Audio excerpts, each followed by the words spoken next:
असलामुअलैकुम। हाँ मिठियों की हाल ने ठीक हो? मिठियों साढ़े इलाके जलालपुर भट्टियां दे विच बारिश हो रही है। अवेंदे पे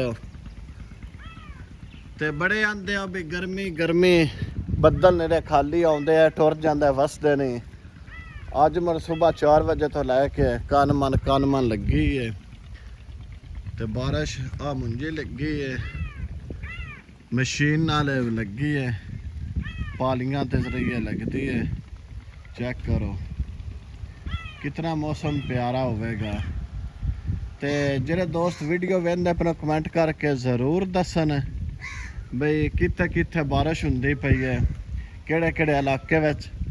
और साडा दानिश साहब ने, तुहानूं पता है बारिश दे विच माल दा जेह्ड़ा कम्म है ना वो इंतहाई मुश्किल हुंदा है।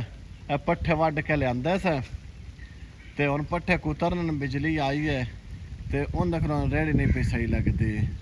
तुहानूं पता है बारिश होवे ते मुड़ इहो दा कम्म बड़ा मुश्किल हुंदा है ते माल दा खास करके जेह्ड़ा कम्म है ना वो बड़ा मुश्किल हुंदा है। ते गर्मी को दूर होई है, कोई ना गर्मी दूर करो।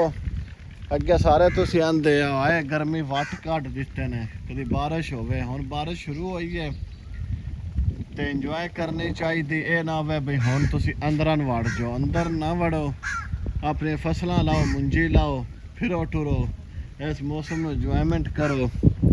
इवें ही है तो मौसम बड़ा प्यारा है।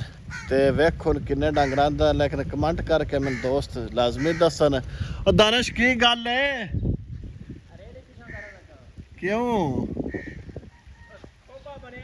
ना आखा धक्का ला, मेरा धक्का लास। वेखो इहदा कम है, लैस धक्का आंदा रेड़ी नहीं और पिछा हटदी पई।